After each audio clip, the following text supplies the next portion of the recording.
Vamos a orar. Bendito Padre Celestial, gracias Señor por esta noche, por permitirnos estar aquí. Gracias Señor por cada hermano que se ha dado cita en este lugar para cantar a tu nombre, para estudiar tu palabra juntos, Señor, para tener convivencia los unos con los otros, disfrutar de un café, un panecito, una plática, Señor. Estar todos juntos y así juntos conocer más de ti. Bendice este tiempo, Señor, en tu palabra y ayúdanos a recibir lo que tienes para nosotros en el nombre de Cristo Jesús. Y todos decimos, muy bien, muy bien. Y bendice a nuestra hermana Gaby que está haciendo esta cosa aquí por primera vez. En el nombre de Cristo Jesús. Muy bien, estamos en el segundo libro de los Reyes, en el capítulo 9. Vamos a seguir hoy con nuestro estudio. En segundo libro de Reyes, en el capítulo 9, vamos a comenzar desde el versículo 27. Y lo que vimos la semana pasada fue que Jehú, el recién ungido rey de Israel, ha empezado a llevar a cabo lo que el Señor le dejó encargado que hiciera. Una de las cosas y con las que principió es que acabara con toda la dinastía de Ahab. Ahab era el padre de Jorán, que en este tiempo era el rey de Israel. Y vamos a ver también que en este tiempo otro rey, que era el rey de Judá, se llamaba Ocosías. Vimos cómo entonces Jehú comenzó a hacer lo que el Señor dijo que hiciera y mató a Jorán. Y ahora vamos a ver cómo también va en contra del rey Ocosías de Judá.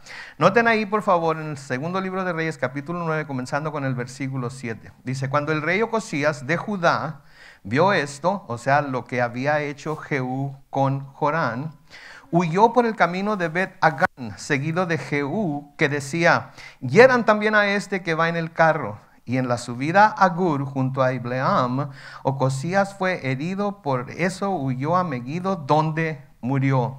Versículo 28 dice, sus oficiales lo llevaron a Jerusalén en su carro, y allá en la ciudad de David lo sepultaron en su propio sepulcro junto a sus antepasados. Ocosías comenzó a reinar sobre Judá en el 11º año del reinado de Jorán, hijo de Ahab. Un par de cosas aquí. Ocosías era descendiente de David.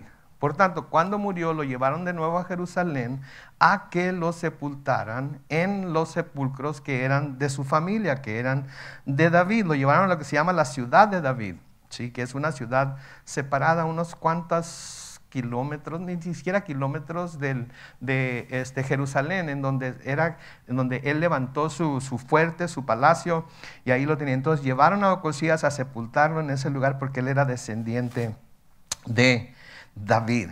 En el versículo 29 dice, Ocosías comenzó a reinar. Noten, está comenzando como de nuevo a explicar que Ocosías, finalmente hijo de David, comenzó a reinar sobre Judá en el 11º año del reinado de Jorán, que ya había muerto el hijo de Ahab. Nada más está haciendo un repaso de la historia.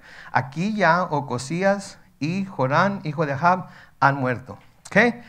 Entonces aquí en Segunda de Reyes no se nos dice mucho acerca de Ocosías y las cosas que hizo. Sí, porque a menudo a través del estudio, conforme vamos leyendo, se nos da una lista de cosas que el rey que estamos estudiando hizo o no hizo. Aquí en Segunda de Reyes no se nos dice mucho acerca de Ocosías. Sí, a veces eso es bueno, a veces eso es malo. Depende de cómo lo veamos. Pero a menudo cuando no se nos dice en un libro algo que es importante que nosotros conozcamos, se nos dice en otros libros. Y esa es la razón por la que debemos de siempre buscar, escudriñar y descubrir en las Escrituras las cosas que Dios tiene en todo el contexto de las Escrituras. ¿Verdad? A veces la gente lee parte de lo que lee, la porción que está leyendo, pero no hace ninguna referencia, o en su Biblia no se hace ninguna referencia a otro lugar de la Biblia que hable de lo que está leyendo en ese preciso lugar de la Biblia, y se queda como, bueno, ¿y qué pasó aquí? ¿Cómo es que pasa todo esto? Bueno, pues gracias a Dios que Él pensó en que íbamos a hacer eso, y a menudo esconde cosas para que tengamos que ir a buscarlas. Este es el caso de Ocosías. Porque Ocosías no murió así nada más porque sí, no le pasó esto nada más porque sí, hubo cosas que hizo que lo llevó a tener este fin. Entonces, para poder ver lo que Ocosías hizo o no hizo, tenemos que hacer referencia a otros libros. Por eso es muy bueno tener una Biblia que tiene referencias. Hay unas Biblias que tienen referencias en el centro de la página, otras debajo de la página, que sugieren Sí, que se vaya a otro libro para leer más acerca del tema. Este es el caso con Ocosías. Porque aunque aquí en 2 de Reyes, capítulo 9, no se nos dice nada sobre él, en 2 de Crónicas, capítulo 22, los versículos 2 al 4, vean lo que dice ahí. 2 de Crónicas, capítulo 22, versículo 2. Vamos a darle del 2, 3 y 4. ¿Ok, hermana? Conforme vaya leyendo. Gracias. Entonces, 2 de Crónicas, capítulo 22, versículos 2 al 4, dice: Ocosías comenzó a reinar cuando tenía 42 años y reinó 1 año en Jerusalén. Su madre se llamaba Atalía y era hija de Omri. Versículo 3. Muy bien. Pero también Ocosías siguió el mal ejemplo de la casa de Ahab, pues su madre lo aconsejaba a que hiciera lo malo. Noten por favor ahí. Primero, siguió el mal ejemplo de la casa de Ahab. Did you hear that? Siguió el mal ejemplo de la casa de Ahab y también su mamá le aconsejaba que hiciera lo malo. Digo, es como que doble whammy, ¿verdad? Porque por un lado está siguiendo el ejemplo de Ahab, por el otro lado su misma mamá lo está aconsejando a que siguiera el mal. Versículo 4, noten lo que dice: para su perdición, Ocosías hizo lo malo a los ojos del Señor, a la manera de la casa de Ahab, pues después de la muerte de su padre, ellos fueron sus consejeros. Entonces noten que aunque era descendiente de David y aunque él tenía sus propios consejeros, buscó consejo con la familia de Ahab. Si no se quedó con la misma familia de David, fue a buscar consejo a otro lado en donde constantemente le estaban dando malos consejos. A mi mamá tenía un dicho cuando yo estaba chavalón, ¿sí? Como siempre les digo, no hace mucho tiempo, ¿verdad? Tenía un dicho que me decía que a mí me caía bien mal. Y yo no sé si a ustedes ustedes les decían ese mismo dicho, pero a mí sí me lo decían, y cada vez que me lo decía yo decía, no es cierto, ¿sí? Y ese dicho es: dime con quién andas. Dime con quién andas y te diré quién eres. A mí me caía re gordo que mi mamá me dijera eso. ¿Y saben por qué? Porque yo siempre fui de la opinión que aunque anduviera con los lobos, eso no quería decir que yo iba a aprender a aullar. ¿Sí? Yo pensaba que yo podía andar con ellos, pero no hacer lo que ellos hacen, ni pensar como ellos piensan. ¿Sí? Ni practicar lo que ellos practican. Eso era lo que yo pensaba. Gaby, nada más tiene que hacerle clic a la imagen que está ahí. Pero como se puso la misma cita en la imagen, Ajá. entonces borré la cita y se borró todo. Ok. Pero vuelva a hacer clic en la imagen del background. No, está en la cita, no en la cita, en la imagen del background. ¿Me permiten un momento?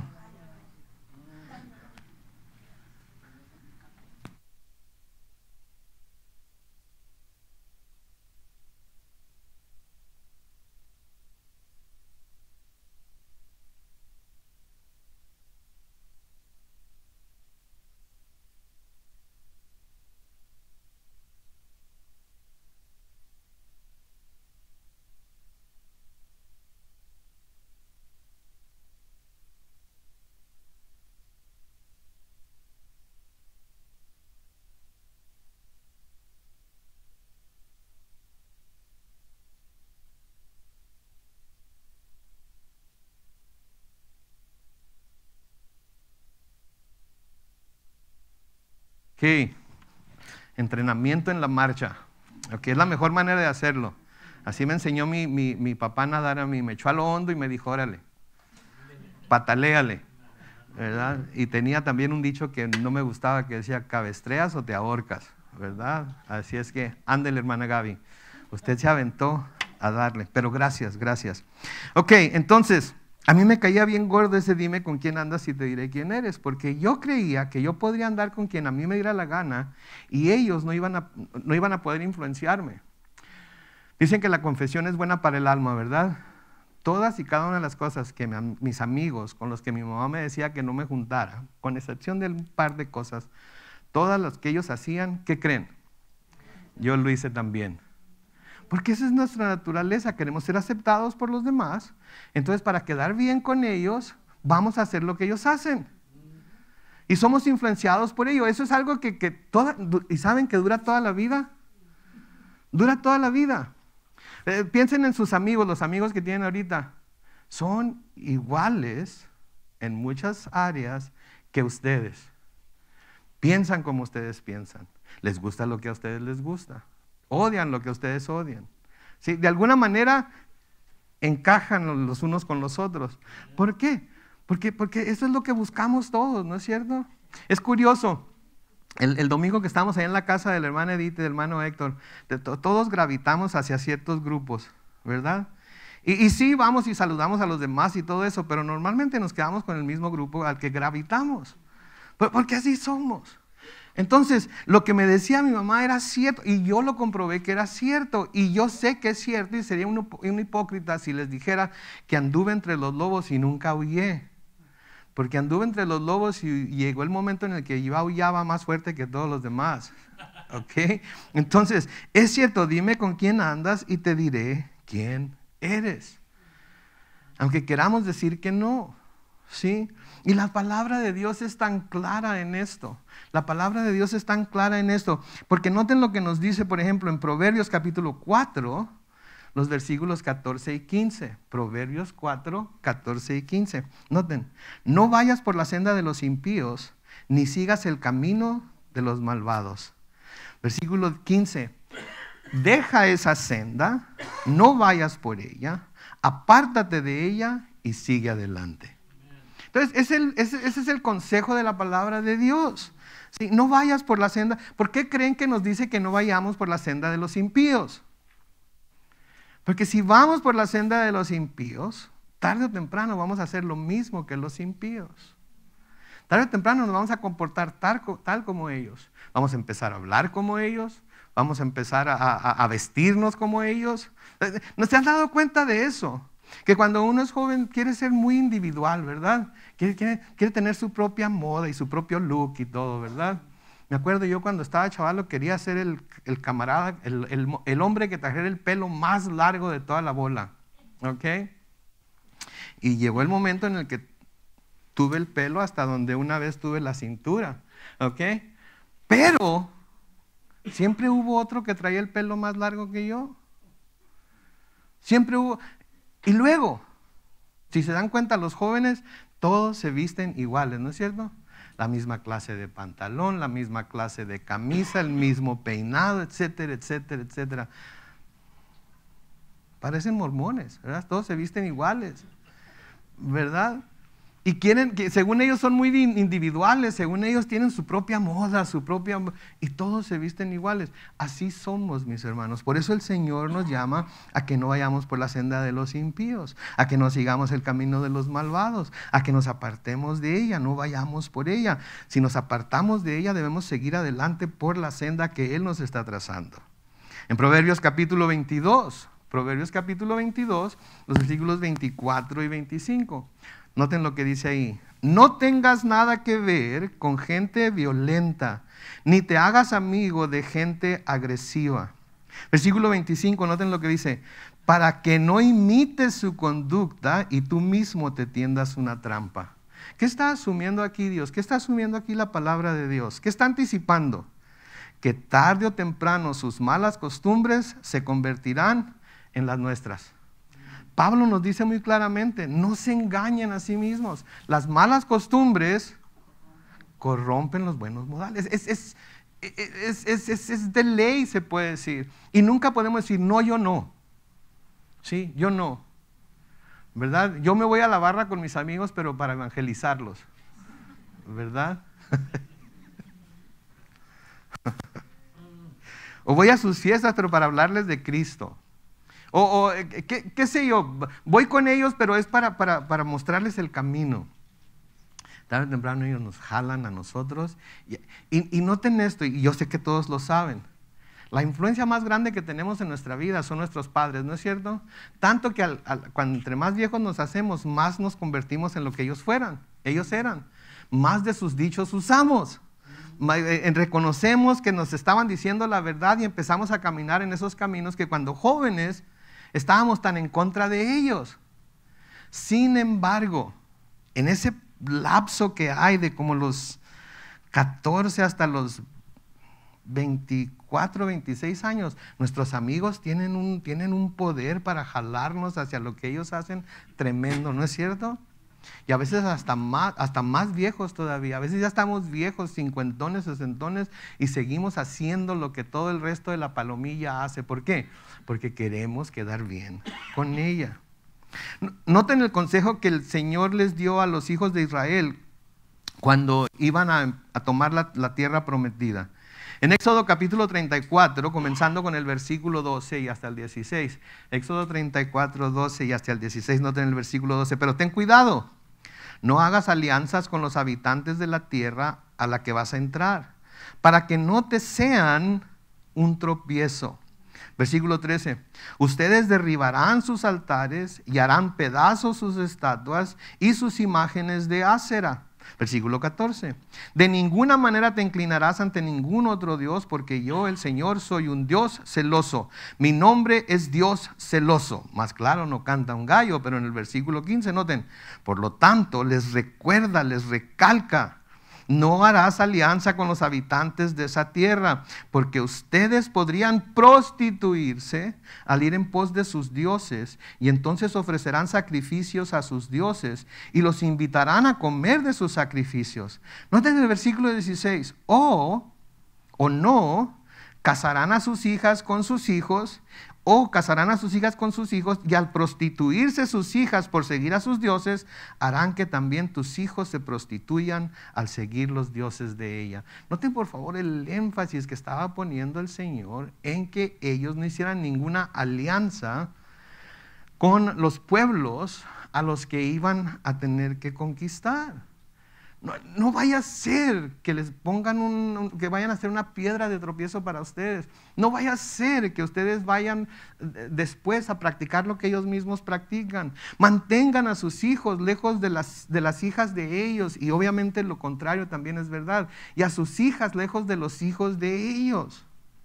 ¿Sí? Porque si no, sus hijos van a tener la probabilidad de que van a prostituirse juntamente con ellas o con ellos cuando ellos o ellas vayan y hagan lo que hacen con sus propios dioses. Entonces manténganlos apartados y manténganse apartados. Comienza con los padres, ustedes primero que todo, manténganse apartados y luego asegúrense de que sus hijos se apartan también. Ahora, si apartándonos como padres, nuestros hijos de todas maneras como que buscan el camino para encontrar a los que son impíos, ¿verdad? Como que tienen un imán, ¿verdad? Mi mamá decía de mi hermano menor, ay, no sé cómo le hace Rubén, que donde quiera que vamos, a donde quiera que nos cambiamos, siempre encuentra lo más, ¿verdad? Pero eso nos pasa a todos, ¿no es cierto? Vamos a la escuela y las personas que se dan a conocer más son ¿quiénes? Las que se portan mal, las que no obedecen a los maestros, las que son rebeldes. Y como que hay algo que nos llama la atención de aún las personas más buenas, cuando ven al chico malo o la chica mala, como que algo los atrae de ellos, ¿no es cierto? Por eso tantas mujeres se meten en problemas. Les encantan los chicos malos, ¿ok? Y como que algo las atrae hacia ellos. Y viceversa también. Sí, la muchacha que tiene la mejor reputación es la que todos buscan, ¿no es cierto? De nuevo, es la naturaleza, entonces no debemos de permitir que esas cosas sucedan. Ahora, esto no es algo que nada más se mencionó en el Antiguo Testamento, es algo que claramente se enseña en el Nuevo Testamento también. Miren conmigo en 2 de Corintios capítulo 6, los versículos 14 al 18, 2 de Corintios capítulo 6, versículos 14 al 18, dice, no se unan con los incrédulos en un yugo desigual, pues ¿qué tiene en común la justicia con la injusticia? ¿O qué relación puede haber entre la luz y las tinieblas? Deténganse ahí. ¿Okay? Normalmente estos versículos los aplicamos al matrimonio, ¿verdad? Pero es para todo aspecto de cualquier relación personal. Es para nuestras amistades también. Sí, es para las amistades que nosotros como adultos buscamos y tenemos. Sí, personas con las cuales entablamos relaciones personales, personas con las cuales lidiamos, de alguna manera tenemos alguna conexión a ellas. También a nosotros se nos llama a no unirnos con los incrédulos en un yugo desigual. Sigue diciendo el versículo 15, noten, versículo 15, dice: ¿y qué concordia tiene Cristo con Belial, que es otro nombre de Baal del Antiguo Testamento? ¿O qué tiene en común el creyente con el incrédulo? En otras palabras, ¿qué tienen en común con ellos que tienen que ir a buscarlos? ¿Qué intereses tienen que sean comunes que quieren hacerlos sus amigos? ¿Sí? ¿Qué hay? ¿Qué les ofrecen? ¿Les ofrecen algún crecimiento? ¿Les ofrecen alguna fórmula para tener una relación más cercana con Dios? ¿Qué les ofrecen? ¿Qué relación puede haber entre los que creen en el Señor y los que no creen en el Señor? Versículo 16.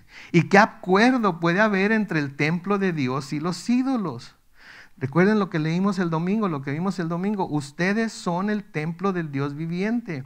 Ya Dios lo ha dicho: habitaré y andaré entre ellos, y yo seré su Dios, y ellos serán mi pueblo.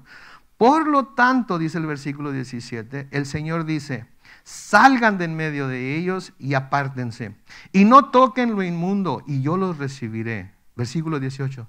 Y seré un padre para ustedes, y ustedes serán mis hijos y mis hijas. Lo ha dicho el Señor Todopoderoso. Ahora, no vayan a malinterpretar todo esto que está diciendo el Señor como que, ok, entonces para poder yo asegurarme de que soy hijo o hija de Dios, tengo que ir a una montaña, tengo que subir a una montaña, meterme en una cueva y vivir como ermitaño el resto de mis días para ya no tener contacto con el mundo incrédulo, ¿verdad? No, eso no es lo que está diciendo. Eso no es lo que está diciendo. Porque no quiere decir que nunca debemos tener ningún contacto con los incrédulos. No quiere decir que nunca debemos platicar con ellos, que si vamos al trabajo no debemos de tratar de convivir con ellos y hablarles y platicar con ellos, sentarnos a comer. No está hablando de eso. Sí, porque si eso es de lo que está hablando, entonces ¿cómo los vamos a alcanzar para Cristo? ¿Cómo les vamos a decir? ¿Cómo les vamos a testificar del Señor? Entonces no está diciendo que nos apartemos por completo de ellos. Simplemente que tengamos cuidado de no dejar que ellos nos atraigan, nos jalen tanto a su estilo de vida, a su manera de hacer las cosas, que nosotros vayamos a ser contaminados por ellos. Porque de nuevo, tarde o temprano podemos caer en que estamos haciendo las mismas cosas que ellos y ni cuenta nos damos. Por eso también Pablo, ahora en 1 Corintios, en el capítulo 5, comenzando con el versículo 9, nos dice: por carta ya les he dicho que no se junten con esos libertinos a los cuales describe en los versículos anteriores. Versículo 10, no me refiero a que se aparten de todo de los libertinos mundanos, o de los avaros, y podemos agregarle ahí mundanos, o de los ladrones mundanos, o de los idólatras, pues en ese caso tendrían que hacer ¿qué? Salirse del mundo. Si eso es lo que les estoy diciendo, entonces no van a poder lograrlo, al menos que se salgan del mundo. Pero luego noten lo que dice en el versículo 11. Más bien les escribí que no se junten con los que se dicen hermanos, pero son libertinos, avaros, idólatras, insolentes, borrachos y ladrones. Con esa gente ni siquiera coman. Entonces nos llama a separarnos del mundo, pero no al grado de que no podamos compartir el evangelio con ellos. Pero sí nos llama a separarnos de aquellos que se dicen hermanos, pero de todas maneras se comportan así. Ahora es difícil identificar a los hermanos, a los que se dicen hermanos que se comportan así. ¿Por qué? Porque no lo hacen enfrente de nosotros, ¿no es cierto? A los incrédulos podemos ver lo que hacen porque se comportan como lo que son.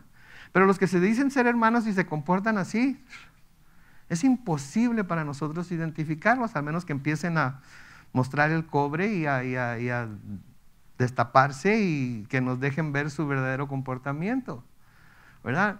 Para cuando ya descubrimos que alguien que se dice hermano tiene ese comportamiento, ya es cuando deberíamos de haber puesto el alto desde hacía mucho. No que andemos desparramando chismes de esa persona por todos lados, ni que andemos diciendo, ay, pues yo ya no me junto con él o con ella porque supe que... No se trata de eso, ¿sí? Se trata de que yo sé, porque yo lo vi, nadie me lo contó, decía mi mamá, ¿sí? Yo lo vi, y ¿sabes qué? Para mi tranquilidad, para mi conciencia, para mi corazón, para que yo estar bien, mejor lo evito o la evito. Pero no lo ando poniendo en evidencia, ¿sí? No lo ando desparramando por todos lados lo que yo sé. Porque yo lo sé y no debo de comunicárselo, no debo de andar de chismoso, porque entonces caemos en el mismo error, ¿sí? Caemos en el mismo error. Entonces no está diciendo Pablo que no nos juntemos con el mundo, sino con aquellos que se dicen ser hermanos, pero se comportan como el mundo. ¿Y para cuándo nos damos cuenta de que este es el caso? Ya deberíamos de haber puesto un hasta aquí, ¿verdad? Hablar con el hermano, con la hermana, y decirle, ¿sabes qué? Esto que estás haciendo, la forma en la que estás viviendo, esta práctica que tienes, no está bien para un cristiano, ¿sí? Pero es una a una a nosotros y ellos, no es con toda la congregación. En el Salmo 1, comenzando con el versículo 1, noten lo que dice. Salmo 1, versículo 1. Bienaventurado el hombre que no anda en compañía de malvados, ni se detiene a hablar con pecadores, ni se sienta a conversar con blasfemos. Que, versículo 2, por el contrario, se deleita en la ley del Señor y día y noche medita en ella. Ese hombre es como un árbol plantado junto a los arroyos. Llegado el momento, da su fruto y sus hojas no se marchitan. Y en todo lo que hace, ¿qué? Prospera. En el versículo 4 comienza el contraste. Con los malvados no pasa lo mismo. Son como el tamo que se lleva el viento. Por eso los malvados y pecadores no tienen arte ni parte en el juicio ni en las reuniones de los justos. Versículo 6. El Señor conoce el camino de los justos, pero la senda de los malos, ¿qué dice? Termina mal. Y esto fue precisamente lo que le pasó a Ocosías. Esto fue precisamente lo que le pasó a Ocosías por seguir los malos consejos de la familia de Ahab y por seguir los malos consejos que su propia madre le daba. Porque miren, mis hermanos, todos amamos a nuestras mamás, ¿verdad? Pero cuando nos llaman o nos piden que hagamos cosas que no van de acuerdo con lo que la palabra de Dios dice, debemos de no obedecerlas, ¿ok? ¿Alguna vez estuvieron en su casa y tocaron los testigos de Jehová y les dijeron, ve, diles que no estoy? Malo, malo, malo, porque ¿qué les estamos enseñando a nuestros hijos? A mentir, a mentir. O algo tan sencillo, vamos al Costco y dan las muestras. Y a mí hay unas muestras que me encantan, digo, ¿verdad? Nuestros hijos están chiquillos, ¿verdad? Y nos comemos nuestra muestra y digo, de agarra otra.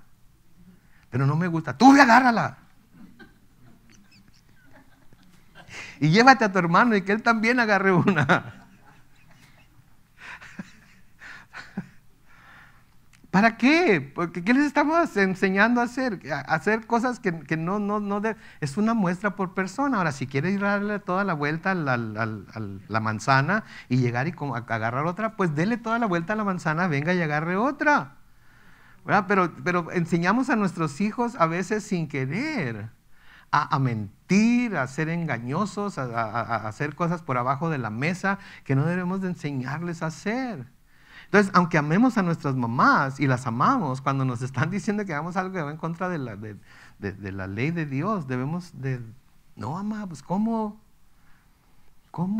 Tenemos que tener mucho cuidado con él y como padres tenemos que tener mucho cuidado que no vayamos a enseñar a nuestros hijos a hacer este tipo de cosas. De nuevo el versículo 6 dice, el Señor conoce el camino de los justos, pero la senda de los malos termina mal. Y eso fue lo que sucedió. Noten, Segunda de Crónicas otra vez, en el capítulo 22, comenzando con el versículo 7. Segunda de Crónicas 22, comenzando con el versículo 7.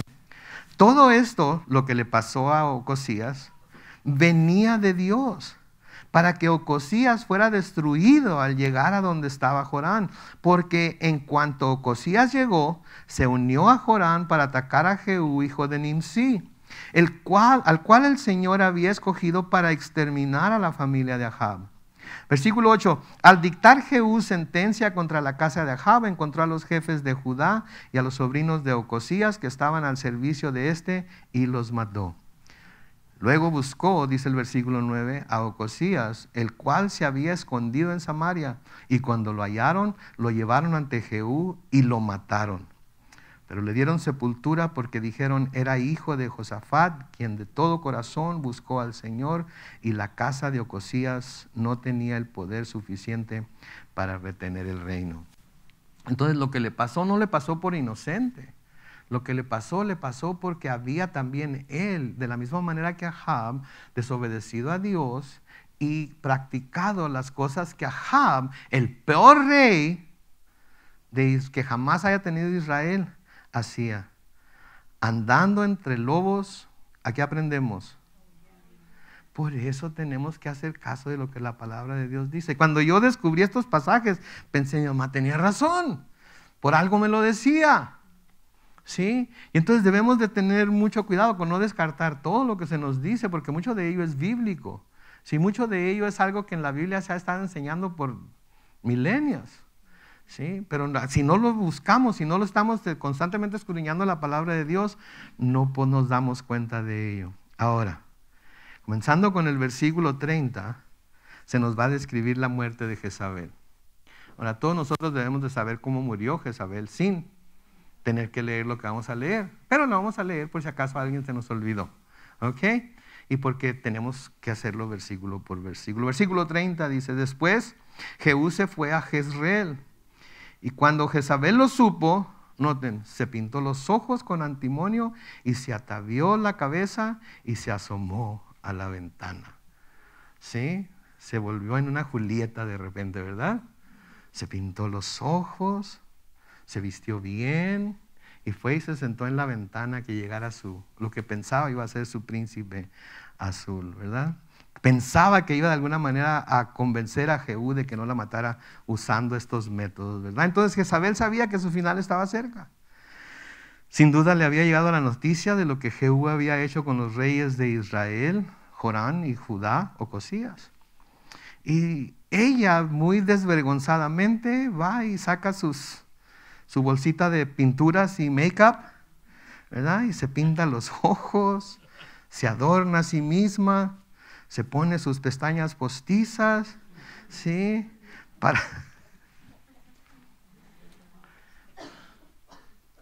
Quería tener que papalotear, ¿verdad? Porque iba a tratar de convencer a Jehú con sus encantos femeninos de que no la matara. ¿Sí? Se pinta los ojos entonces, y menciona específicamente se pinta los ojos. Ahora, hay en las iglesias, creo que en todas hispanas o anglos, pero lo he oído mucho en las hispanas acerca del espíritu de Jezabel. ¿Han oído alguna vez hablar del espíritu de Jezabel?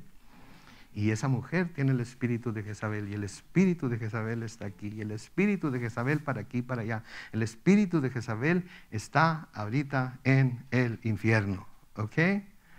No, pastor, es que se está hablando de la mujer que usa sus encantos y se pinta los ojos, etcétera, etcétera.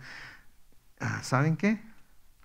El pintarse los ojos, el ponerse maquillaje, el querer verse bien, ¿sí? Porque ustedes creen que quieren verse bien, no quiere decir que tengan el espíritu de Jezabel, ¿ok? No quiere decir que tengan el espíritu de Jezabel. Sí, porque muchas veces cuando leemos este tipo de escrituras aquí se interpreta de una manera equivocada y se dice que la mujer cristiana nunca debe usar maquillaje. No está bien, Dios no ve bien que la mujer cristiana se ponga maquillaje, ¿sí? Porque ese es el espíritu de Jezabel. De nuevo les digo a las hermanas, a los hermanos no, porque no miro a ninguno que es. A lo mejor ya de cerca, quién sabe, pero de aquí de lejos no parece. Pero a las hermanas les digo esto: si usted decide que quiere usar maquillaje porque usted quiere verse bien, ¿sabe qué? Úselo, pero úselo porque usted lo quiere usar. Úselo porque usted siente que eso le va a dar más confianza, etcétera, etcétera, pero no porque quiere de alguna manera impresionar a la gente. No, úselo porque usted quiere hacerlo. Sea feministas, pero de las feministas buenas, ¿verdad? De las feministas que cuidan su feminismo, sí, pero no abusan de él y lo usan para odiar a los hombres, ¿verdad? Porque eso es de lo que se trata ahora el feminismo. No se trata nada más de ser femenina, se trata de odiar al sexo masculino, ¿verdad? Se trata de hacerlo menos, se trata de acabar de no respetarlo, hay que quitarnos esta patriarquía de encima, ¿verdad? Y saben que les digo una cosa, cuando yo veo a la mujer latina hablar de patriarquía, me pregunto, ¿de qué fregados están hablando? Porque en México y en Sudamérica, ¿quién es la persona que manda en los hogares en realidad? La mamá. La mamá. Entonces cuando yo oigo a mis sobrinas o mujeres mexicanas que me hablan que del patriarcado, les digo, ¿de qué hablan? Si en nuestros hogares la mamá es la que siempre se ha traído las naguas bien fajadas, ¿verdad? Las mamás son las que mueven la batuta y, ¿sí? Y los hombres creen que son los meros meros, pero ellas son, ¿no es cierto? Ellas son las que reparten y parten y dan, ¿verdad? Pues, es cierto. Entonces, si ustedes quieren usar, si deciden usar maquillaje porque ustedes lo quieren, se sienten bonitas, se ven que se miran bien, etcétera, hágalo porque usted quiere usarlo, porque a usted le gusta, no por lo que los demás puedan pensar. Y alguien pudiera decir, pero en el Nuevo Testamento nos dice algo acerca de no usar maquillaje y del pelo y de cómo vestir. No habla nada de maquillaje en ningún lado del Nuevo Testamento, al menos que usted tenga un versículo que yo no he encontrado. Lo más cercano que hay en el Nuevo Testamento es lo que Pedro nos dice en Primera de Pedro capítulo 3, los versículos 3 y 4, en donde Pedro escribe que la belleza de ustedes, las mujeres cristianas, noten las palabras, no dependa, que no sea lo único que tienen para mostrar, que no sean lo único en lo que se basan o con lo que se escudan, que la belleza externa, que la belleza de ustedes no dependa de lo externo, es decir, de peinados ostentosos, adornos de oro o vestidos lujosos. Quédense ahí. Okay. Es decir, peinados ostentosos, adornos de oro o vestidos lujosos. ¿Sí? Dice algo de maquillaje ahí, dice algo de pintarse los ojos, de pintarse la boca, de pintarse el pelo, etcétera, etcétera. Para nada. ¿Sí? Es más, la Biblia no nos da ni estándares no puede darnos estándares para largo o corto de falda, pantalón o no pantalón, etcétera, etcétera, porque está escrita en un tiempo en el que todas esas cosas no se usaban. Sí, pero ahora mucha gente quiere imponer ciertas normas de vestido, de peinado, etcétera, etcétera, de acuerdo a lo que ellos ven como malo, provocativo, lo que sea, pero no de acuerdo con lo que las Escrituras dicen. Las Escrituras solamente dicen que la belleza no dependa de lo externo, ¿sí? No tienen por qué andar ahí con esos, ¿cómo se les llaman esas cosas? Todas de bucles y poniéndose, ¿verdad? Peinados así bien estrafalarios, ¿verdad? Porque vamos a ir a la iglesia y tenemos que ir. Digo, si así está bien, pero no es necesario. ¿Sí? No se cuelguen. Mi mamá decía que había gente que iba al mercado y se colgaba hasta el molcajete, ¿verdad? Cadenas y más cadenas y collares y pulseras, parecían sonajas, ¿verdad? Mi mamá nunca fue de maquillaje, nunca fue de joyas. A mi mamá, ¿saben qué pedía? Como para el Día de las Madres, y que hoy no se los aconsejo a nadie, ¿ok?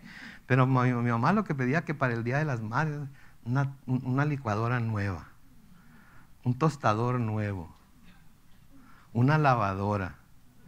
Esposos, no le vayan a llegar a su esposa con un tostador nuevo, con una licuadora nueva, ¿ok? Mira, para que me hagas mis licuados, para que me hagas mis licuados, mi amor. Les van a aventar con la licuadora, ¿ok?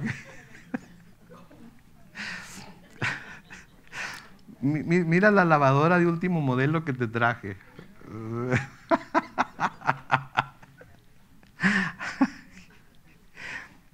Ay, Dios, qué bárbaro, qué bárbaro. Entonces, de nuevo, Que no dependa de lo externo, que no dependa de lo... No dice que no se peinen, ¿ok? Tampoco. No dice que no se peinen, dice peínense, pero peínense así normalito, ¿verdad? Así normalito, no hay necesidad de tanta cosa, ¿sí? Tampoco no dice que no deben de ponerse sus joyas si se las regalaron, pónganselas, pero no todas a la misma vez, ¿verdad? Van a andar como los que están viejos como yo, ¿se acuerdan de Mr. T? ¿Se acuerdan de Mr. T? Todas las cadenas de oro que traía, casi andaba así agachado de tanto oro que traía. No se las pongan todas al mismo tiempo. O vestidos lujosos, ¿verdad? Imagínense llegar a la iglesia un domingo con un vestido largo, ¿verdad? ¿Verdad? Y zapatillas estilo Blancanieves, ¿verdad? Si eso es lo que quieren hacer, no tiene nada de malo. No le vamos a ir a los sugieres que no las dejen entrar porque vienen vestidas así.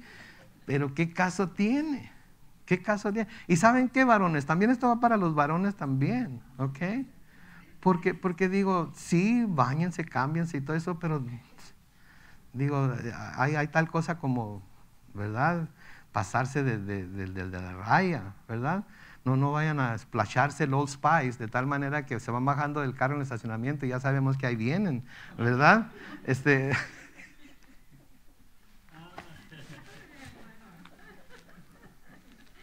Decía mi mamá, ni tanto que queme al santo, ni tanto que no lo alumbre. ¿Eh? Normalito todo, no hay necesidad de tantas cosas, ¿sí?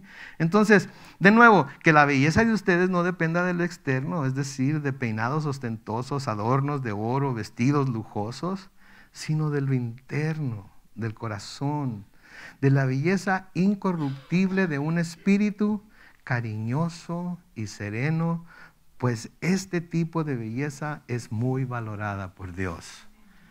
¿Qué queremos? ¿Ser valorados por Dios o ser valorados por el hombre? Queremos ser valorados por Dios. Y como hombres y mujeres, esta belleza es para masculino y femenino. Si este tipo de belleza es la que tanto a uno como varón, como a la mujer, le queda bien. Porque no está haciendo alarde de lo bello que es por fuera. ¿Sí? Hay muchos que no necesitan mucho para verse bellos. ¿Sí? Habemos otros que hay Dios, por más que le hagamos la lucha, nomás no encontramos el lado, ¿verdad?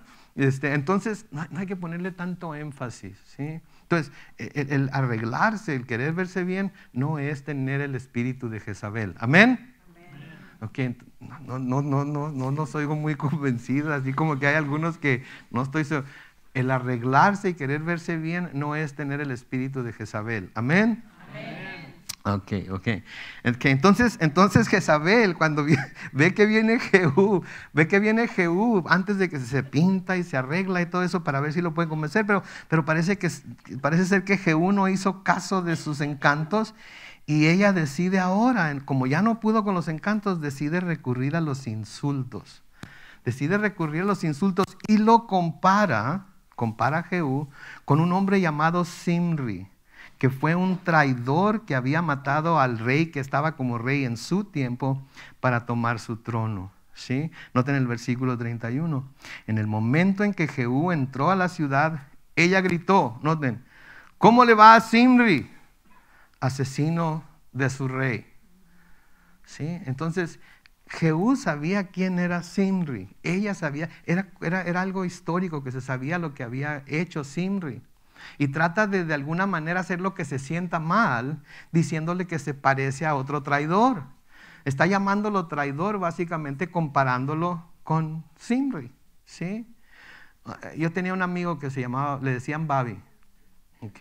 Le decían Babi. Y me acuerdo que mi mamá, ¿cómo me comparaba con él? Vas a ser igual que el Babi. Como él se rebeló contra sus padres, tú también te vas a rebelar. Y ¿sí? Eso me caía muy mal a mí, ¿sí? Porque el Babi era uno de mis mejores amigos, ¿sí? Yo siempre aprecié mucho a mi papá, ¿sí? Siempre lo quise mucho. A veces lo desobedecía, pero siempre lo quise mucho, Sí, como él era mi padrastro y el Babi tenía padrastro, mi mamá siempre tuvo la idea de que el Babi era desobediente a su papá porque era su padrastro y que nosotros, yo en particular, iba a hacer lo mismo que él. Y era un insulto para mí, porque yo sabía cuánto amaba a mi padrastro. Y aquí Jezabel quiere hacerlo sentirse mal comparándolo con Zimri, el asesino de su rey, ¿sí? Entonces aquí Jezabel está haciendo alusión a lo que este hombre Zimri había hecho en el capítulo 16 de Primera de Reyes. Quiero que por favor vean en sus Biblias el capítulo 16 del primer libro de los Reyes, comenzando con el versículo 8. ¿Sí? Busquen en su Biblia, primer libro de Reyes, capítulo 16, comenzando con el versículo 8. Voy a dar unos momentos para que lo busquen ahí en su teléfono, en su iPad, en su Biblia. Primera de Reyes 16, comenzando con el versículo 8, noten lo que dice. Cuando Asa tenía 26 años de reinar sobre Judá, el hijo de Basá comenzó a reinar sobre Israel. Y reinó en Tirsa 2 años. Versículo 9 del primer libro de Reyes, capítulo 16. Pero Zimri, que comandaba la mitad de sus carros de combate, conspiró contra él. Un día, mientras Elá estaba en Tirsa, bebiendo hasta emborracharse en casa de su mayordomo Arsa, Zimri llegó e hirió de muerte a Elá y comenzó a reinar en su lugar. Era el año 27 del reinado de Asa sobre Judá. Versículo 11. En cuanto Zimri ocupó el trono de Israel, mandó matar a todos los descendientes de Basá, sin dejar con vida uno solo de sus parientes y amigos. Así fue como Zimri exterminó a la familia de Basá, con lo que se cumplió la palabra del Señor contra él por medio del profeta Jehú. Este es profeta Jehú, no es el rey Jehú del que estamos leyendo, no se confundan. Versículo 13, ese fue el pago que Basá y su hijo Elá recibieron por sus pecados, pues también hicieron pecar a Israel con lo que provocaron el enojo del Señor Dios de Israel. Noten, lo mismo que había hecho Ahab, lo mismo que había hecho Jorán, por lo que ahora Jehú estaba acabando con él y con su dinastía, era lo mismo que aquel rey que Zimri mató había hecho. Y el Señor lo juzgó de la misma manera. ¿Sí? Entonces no está haciendo nada que no sea consistente con la manera de operar del Señor, está haciendo lo mismo. Pero Jezabel quiere hacerlo sentirse mal porque lo llama Zimri, que había conspirado también contra el rey. De nuevo ahí en Primera de Reyes 16, brínquense a los versículos 15 al 19. Noten lo que dice ahí. Y cuando Asa llevaba 27 años de reinar sobre Judá, Zimri comenzó a reinar en Tirsa. Pero solamente reinó, noten, 7 días. Y es que cuando el pueblo que estaba acampando en las afueras de Gibetón, ciudad de los filisteos, para atacarla, se enteró de que Zimri había conspirado contra el rey y le había dado muerte. Ese mismo día proclamó rey a Omri, que era general del ejército y estaba en el campo de batalla. Entonces Omri y todo el ejército de Israel dejaron de atacar a Gibetón y fueron a sitiar a Tirsa. Versículo 18. Y cuando Zimri vio que el ejército israelita había conquistado la ciudad, fue a refugiarse en el palacio real y le prendió fuego estando él adentro. Así murió este hombre que había hecho lo malo a los ojos del Señor y seguido el mal ejemplo de Jeroboam, con lo que hizo pecar a Israel. O sea que Jezabel le está diciendo aquí a Jehú, qué bien, está siguiendo el ejemplo de Zimri, Pues acuérdate de lo que le pasó a él, no vaya a ser que tengas la misma suerte que él. Está tratando de convencerlo de que sabes que te puede pasar lo mismo que a Zimri, así es que vale más que te cuides, vale más que pienses en lo que vas a hacer. Si vienes a matarme a mí, lo mismo que le pasó a Zimri puede pasarte a ti. Pero vamos a ver que Jehú no corrió la misma suerte de Zimri. Y de hecho, ¿saben cuánto reinó Jehú sobre Israel? 28 años. 28 años. Y vamos a ver que en esos 28 años hizo muchas cosas buenas. Jehú hizo muchas cosas buenas. Pero como todo rey, también hizo muchas cosas malas. ¿Sí? Noten cómo Jehú ni siquiera espera llegar a ponerle las manos encima. Noten versículo 32 de Segunda de Reyes, capítulo 9. Jehú levantó la vista hacia la ventana y dijo, no lo que dijo Romeo, noten, ¿hay alguien ahí que esté de mi parte? 2 o 3 eunucos se inclinaron hacia él y él les dijo, arrójenla al suelo a Jezabel. Ellos la lanzaron por la ventana y parte de su sangre salpicó la pared y los caballos y Jehú la arrolló. Entonces la agarran los eunucos. ¿Sí se acuerdan? Hablamos de los eunucos antes. ¿Se acuerdan de lo que se trata? La avientan por la ventana. Al aventarla por la ventana va golpeando la pared. Al golpear la pared chispotea la sangre sobre la pared. Yo sé, está medio sangrienta esta cosa. Okay, tápense los oídos los que no quieren oír. Chispotea la sangre sobre la pared, chispotea la sangre sobre los caballos y luego cuando finalmente cae al suelo, ¿qué hace Jehú? Le pasa por encima con el carro. My goodness. Muerte trágica, ¿no es cierto? Muerte trágica. Versículo 34 dice, luego entró, comió y bebió. Está feo esto. ¿Verdad? Digo, llega, ella trata de convencerlo de que no la mate, les dice a los eunucos que la avientan, se golpea, sangra, cae, le pasa por encima y luego va y se mete dentro y come y bebe.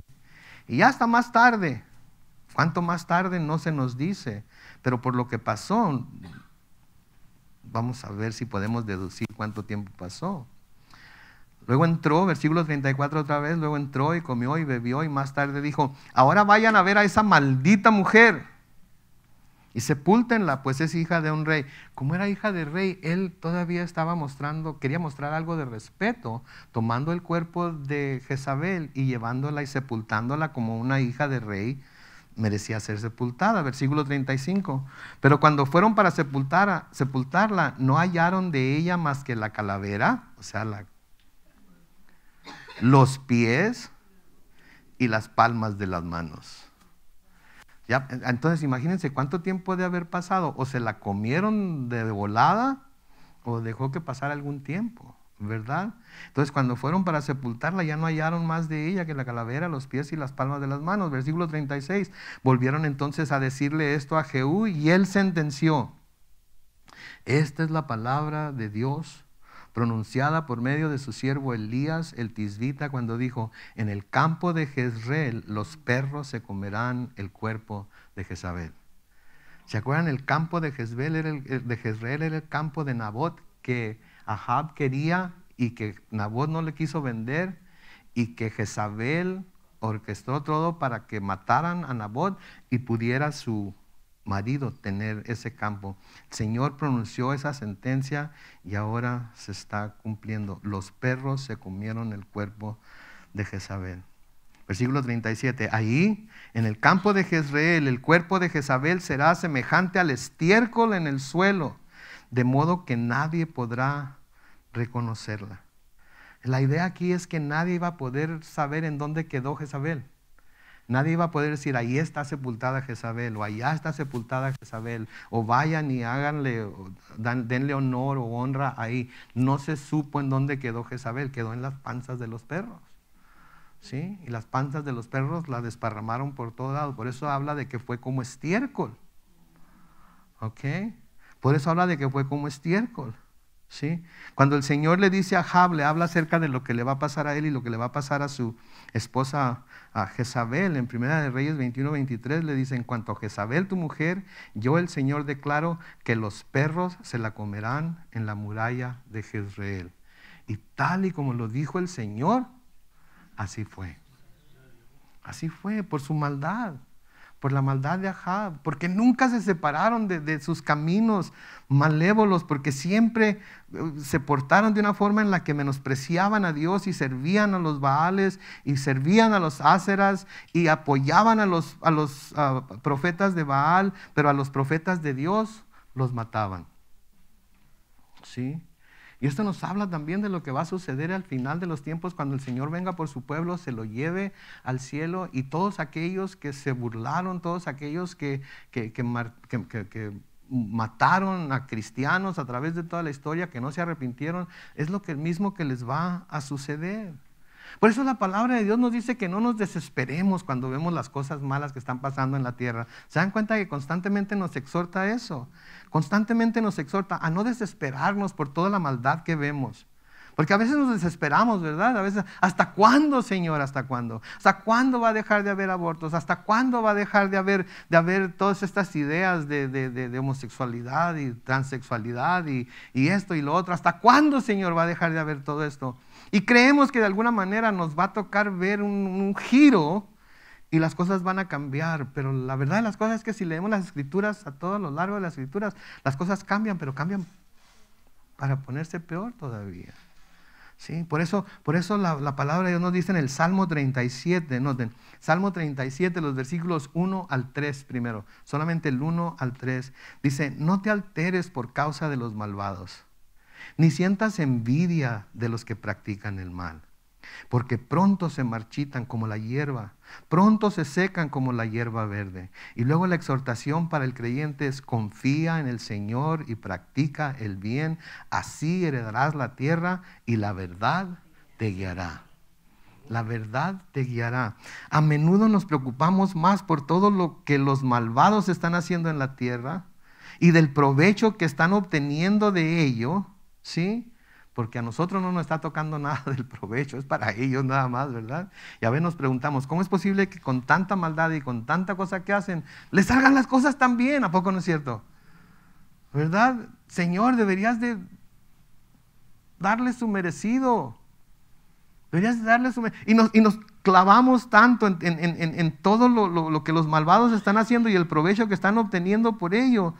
Y dejamos de preocuparnos por ser personas que estamos confiando en Dios, que estamos buscando practicar el bien, ¿sí? Para ser los testigos del amor, gracia y misericordia de Dios que Él quiere que seamos. Entonces no debemos de preocuparnos. Sí, debe de revolvérsenos el estómago por tantas maldades que vemos que existen en el mundo. Sí, debemos sentir una ira santa por ello. Pero no debe de que todo esto malo que está pasando nuble nuestra vista y por estar tan concentrados en todo lo malo, nos perdamos de todo lo bueno que Dios está haciendo por nosotros. Porque Dios nos sigue bendiciendo, ¿no es cierto? A pesar de cómo está la economía, espero y creo que todos seguimos teniendo trabajo de alguna manera. Todos seguimos teniendo comida para poner sobre nuestra mesa, un techo sobre nuestra cabeza. Todavía nos alcanza para echarle gasolina al carro. ¿Por cuánto tiempo? ¿Quién sabe? Pero todavía nos alcanza. ¿Verdad? Mal que bien, estamos viviendo más o menos. Entonces no tiene caso estarnos quejando por todo lo que los malos están logrando cuando nosotros tenemos lo que necesitamos.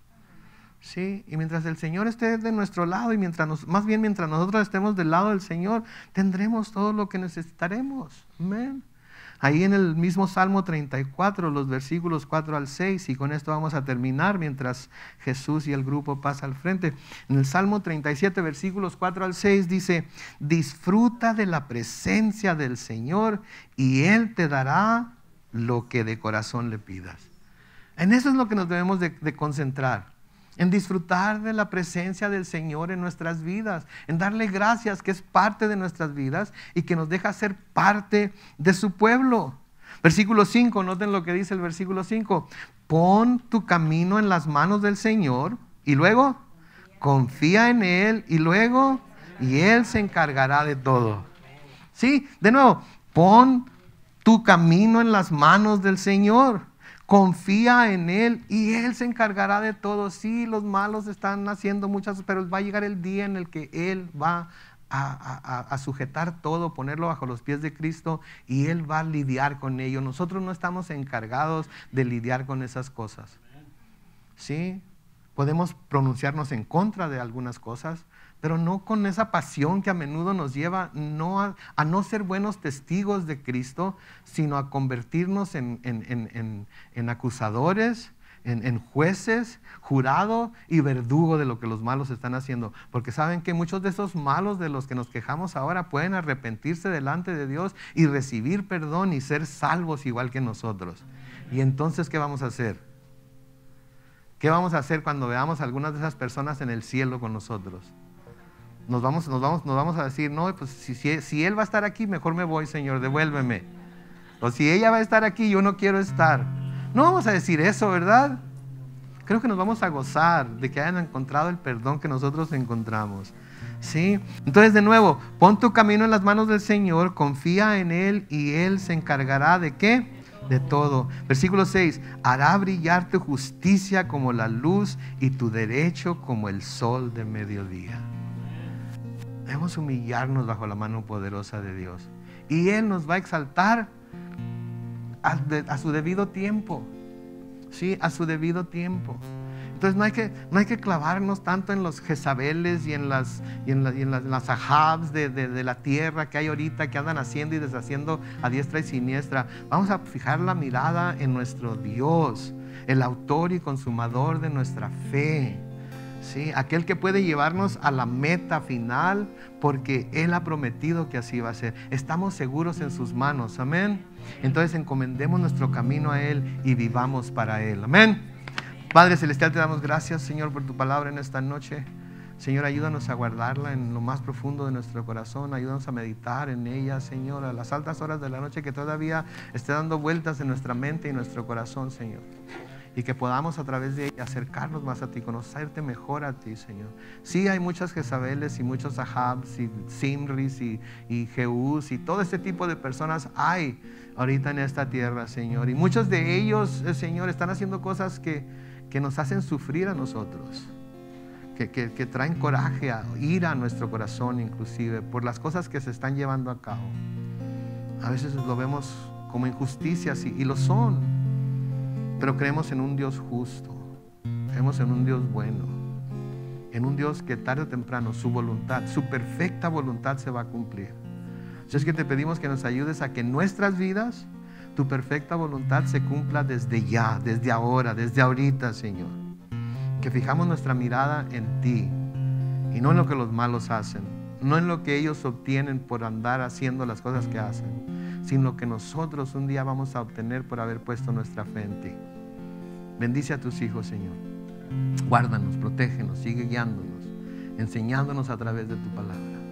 En el nombre glorioso de Cristo Jesús. Todos decimos...